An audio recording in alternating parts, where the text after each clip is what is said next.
Ryan, what's going on, man? Thanks so much How you for doing, man? joining us today. I'm doing excellent. We're great to have you here all the way in from California.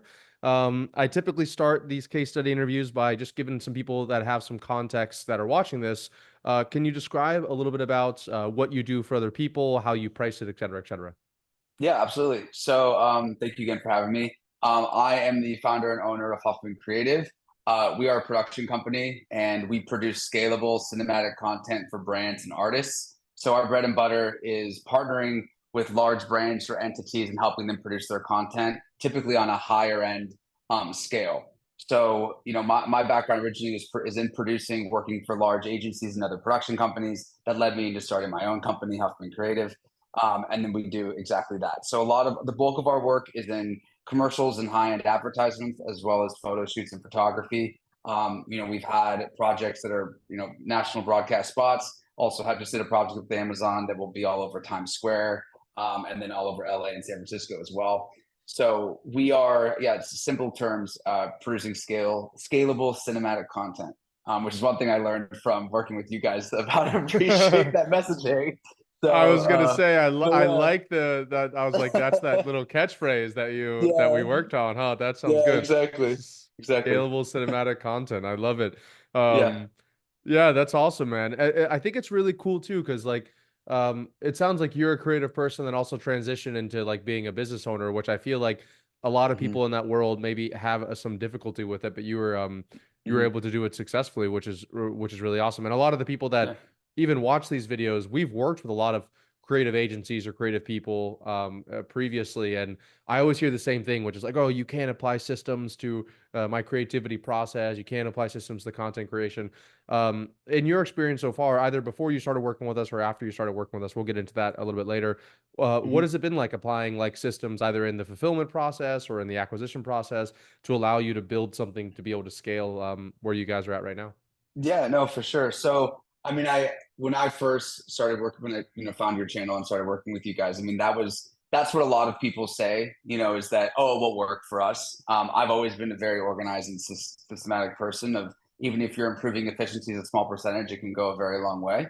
For us, when we started working with you beforehand, I found that our messaging and what we were telling people was a little bit. It was just too much like everyone else. It was just like what it didn't make us unique. It just was like, and actually, originally, our brand messaging was literally, we're just like everyone else, except, which like wasn't necessarily the best way to be leading a call, because then it's just like, okay, well, if you're just like everyone else, then why am I even talking to you in the first place? That was kind of the what we were doing before. Sorry, the question was also like, what was it like working with you guys? Like, what else did we Yeah, learn? what Or were there some systems that we applied working with you guys yeah, that you guys didn't have in place beforehand?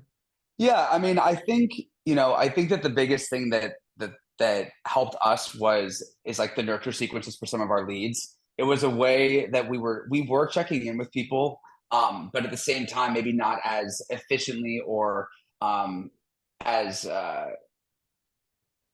just as a personal as we were before. I think there wasn't as much of it. It was a little bit less organized, and I felt like every once in a while, just by casually checking in with someone, I was doing a good job. But in reality, I realized that it either wasn't intentional or it was not very occurrent, or not very common. It was just very random. So to kind of like organize the system of doing it, which was super helpful. Yeah, the lead nurture process, it's everyone always wants more and more leads and calls, but usually there's a lot of money left on the table for the kind of the pipeline and Yeah. the CRM that you're already working.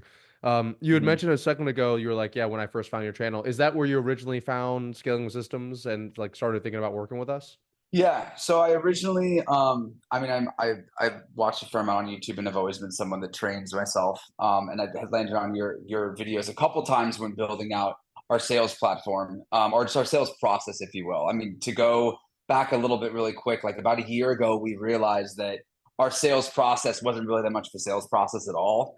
We had put a lot of the value and outreach and nurturing with other sales reps, and in reality was having a very poor return, and really just said, well, let's just do this ourselves, because even if we're a fraction of the way that these other people have not really been operating, I think we'll do better. So that's kind of what we did.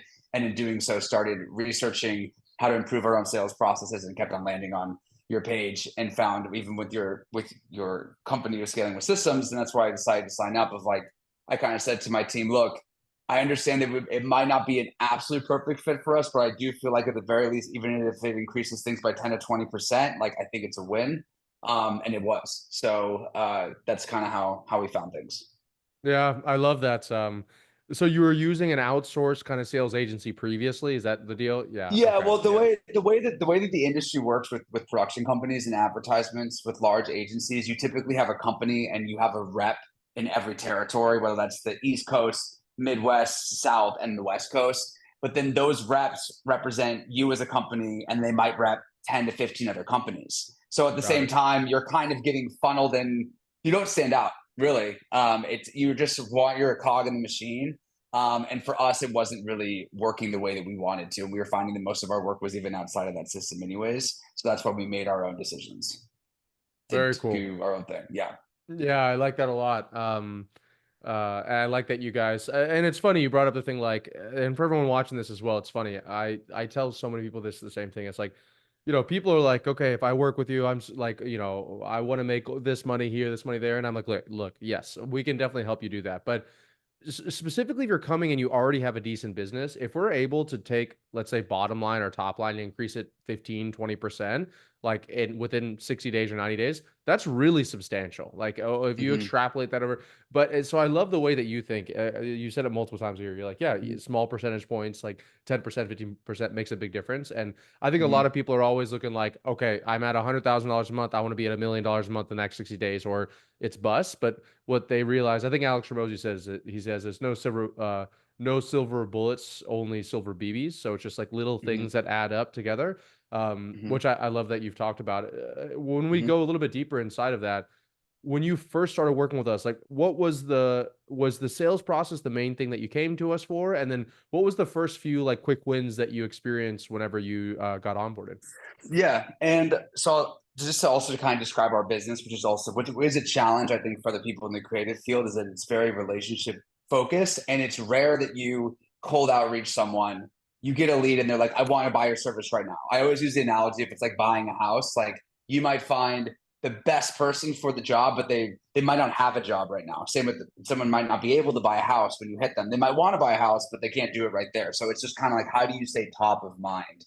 And how do you kind of like wheel through the noise of everyone else? But to answer your question, the first thing that really improved, the first steps is just like improving our messaging.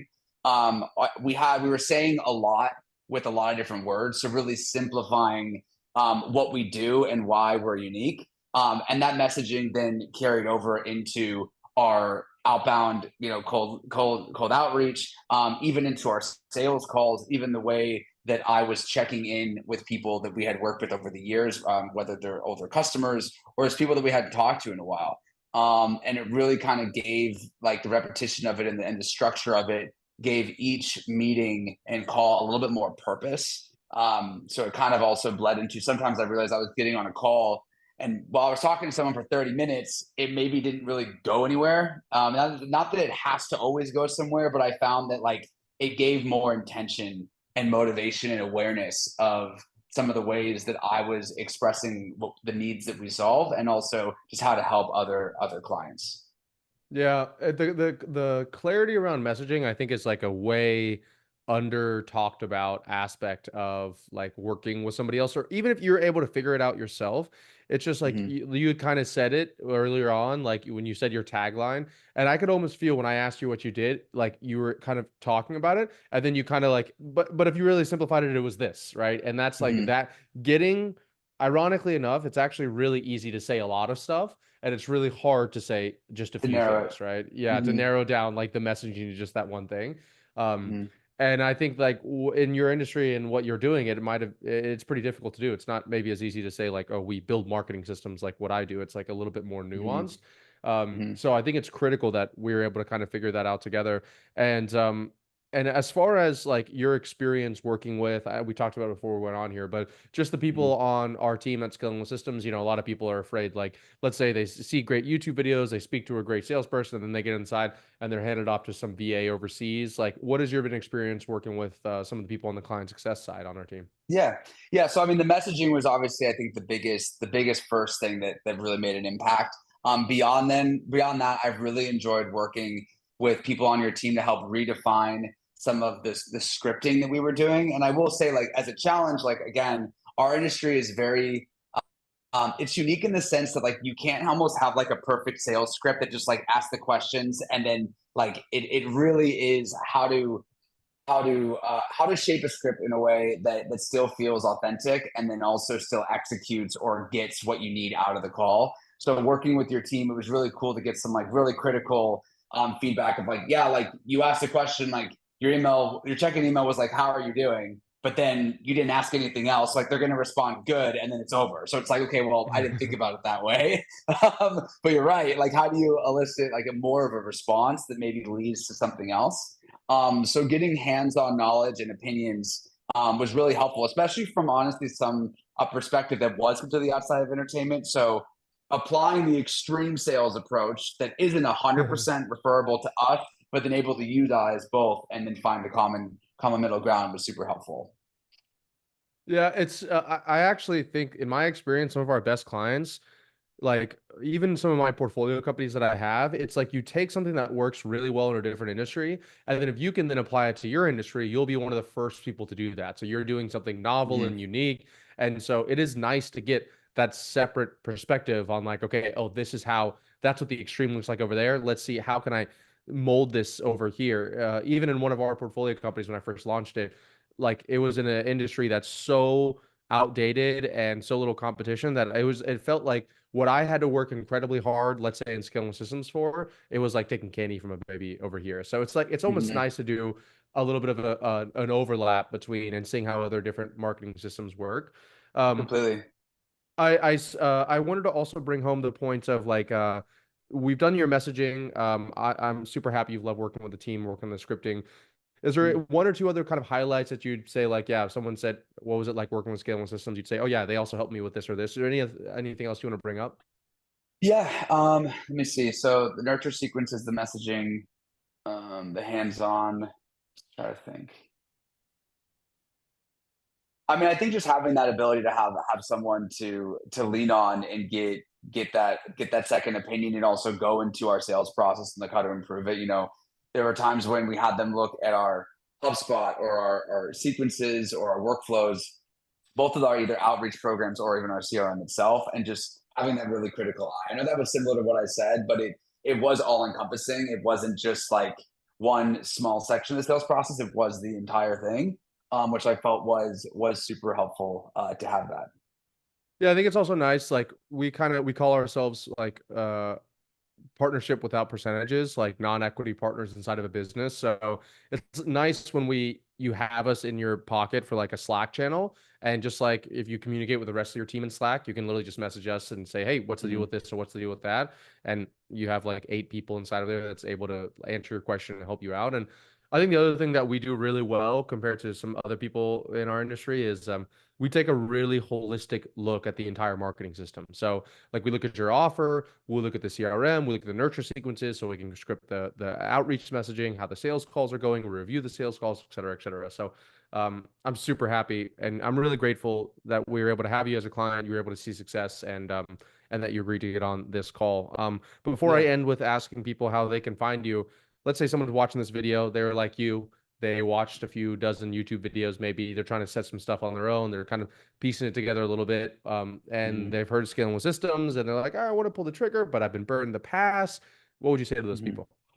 Yeah, I would say that even if you're able to even improve your business or your sales process or any sort of certain part of it by 15 to 20%, like we said earlier, I think it's worth doing. Because for the cost of the course in the long term can compound into a lot of different types of gains in a lot of different areas, even if it's not directly in your sales pipeline, it can help maybe improve your business and how you run things. And also will say that really quickly is that in this process, even if it wasn't directly relatable to my company, it actually gave me ideas that bled into other areas of how we're running automations, how we're working with AI and other systems and other avenues outside of our sales platform or sales process that I thought was just really powerful and insightful. So just the knowledge that you get from doing it is really great. I also will say too, like I'm very fortunate where I've ran a business for 8 years, so I do know a lot of the steps already. But for someone that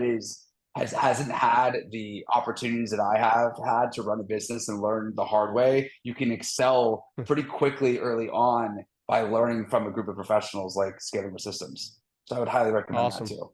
Mm-hmm. I love that. Thanks for sharing all that. That's awesome. Yep. Yeah, hopefully you don't have to go through the blood, sweat, and tears that you and I did, right? If you're watching Yeah, this video, exactly. you can maybe Yeah. get a shortcut on it. So that's exactly why Yeah. Scaling Systems exists.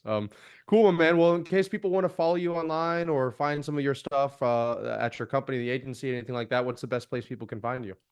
Yeah, so I mean, I'm on Instagram. Ryan Huffman is my username. It's spelled my name with two N's at the end, and then Huffman Creative is my company, and then a website, huffmancreative.com. So if you ever need help, producing any content or scaling your marketing efforts, for the people that do it. So feel free to reach out. Awesome. Thanks, brother. I appreciate you hopping Yeah, on here. of course, man. Great to meet you. Take care.